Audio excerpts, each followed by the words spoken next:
Howdy folks, Joe here from Just Your Average Joe's EDC, and tonight I am talking about my new 455 FX Mini Protege from Buck.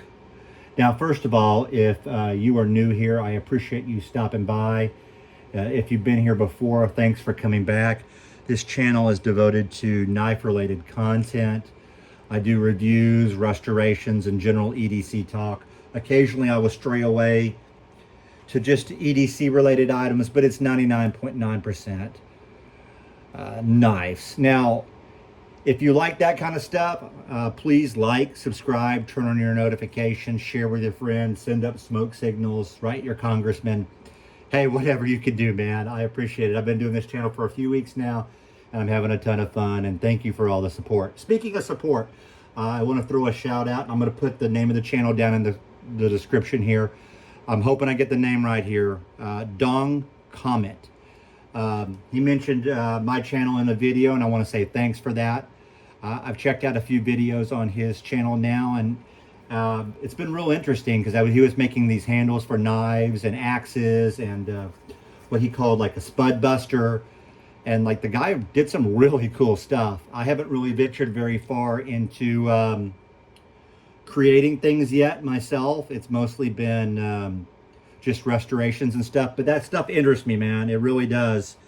And when I do venture into that, I'm going to check out a few of those kind of channels like Dong's to be able to get a head start on it. I do like to do most things on my own, but mama didn't raise no fool either. I at least have some idea usually before going in. All right, well, enough of this.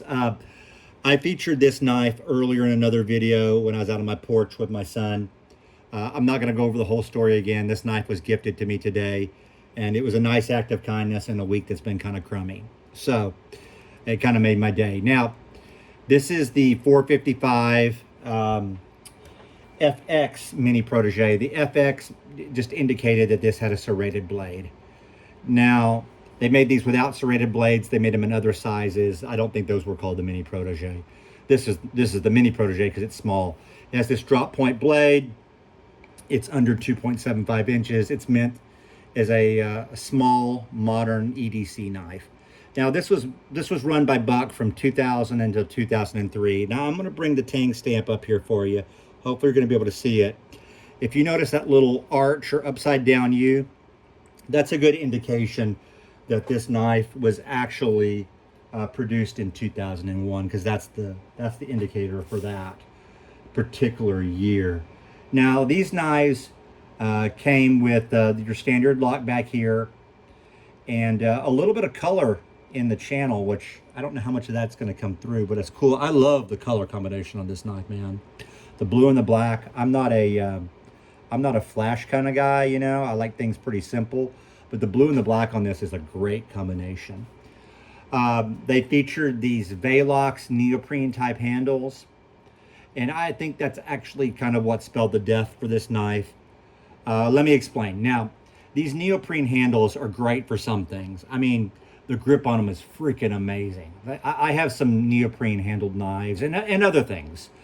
And the grip on them is amazing. It's like it almost molds into your hand and it kind of sticks there. So it's really difficult to lose your grip. Even if your hands are sweaty or whatever, it's difficult to lose your grip.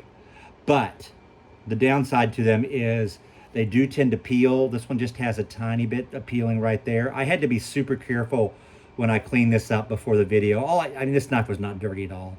All I did was clean out the channel and like buff the blade a little bit. But you have to keep it away from right here at where the tang meets the knife handle, because you'll mess up the handle because it'll peel right off. But you're going to get that with this type of material, and I think that's what spelled the death for this stuff, because no matter what you do, you're going to get some peeling, you're going to get some gouging at certain times.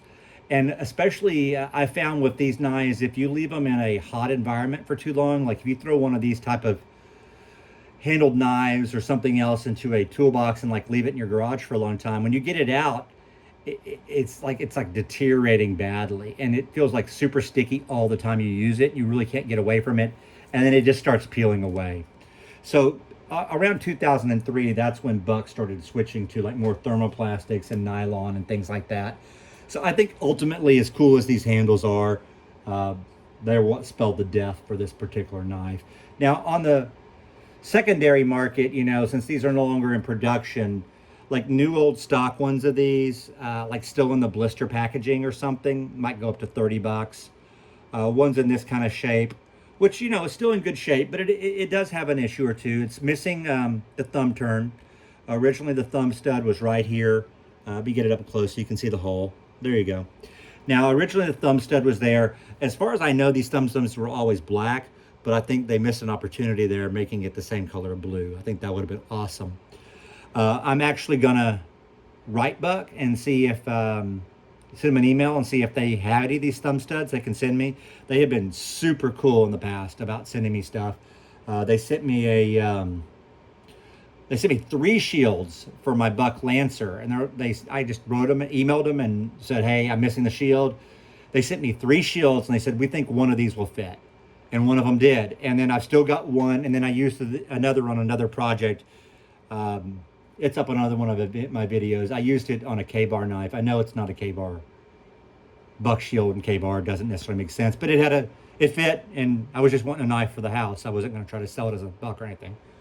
So anyway, I may write Buck to see if they can send me a thumb stud. If not, I bet you I can find some cheap Chinese knife that I can yank the thumb stud off of and, you know, maybe Dremel down or something to fit here. But one's missing the thumb stud, you know, like this condition, maybe $10, $15 most. Now, it does have this cool lanyard hole. I've seen some online that had a bail maybe attached to a lanyard or a carabiner. My understanding is that in the original packaging, it was not packaged that way, that it only came like this. I do think it would look, again, cool if it had like a blue bail that matched this. I think that would be a cool look. But a black bail would work, a silver bail would work, whatever. You could almost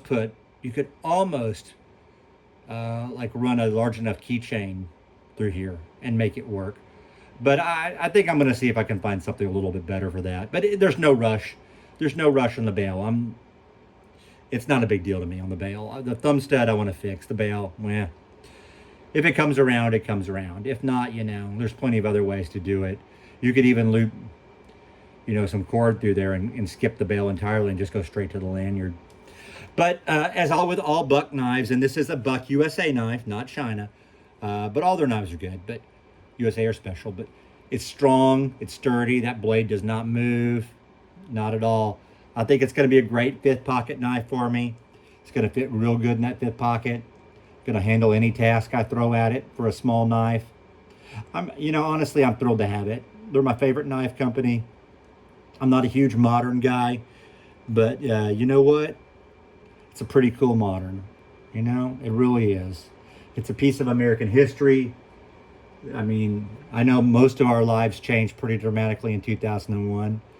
So, you know, thinking about the fact of, you know, where my life was at that time and what was going on in the country, knowing that this was produced, you know, at that time, that gives me a little special significance to attach to this knife.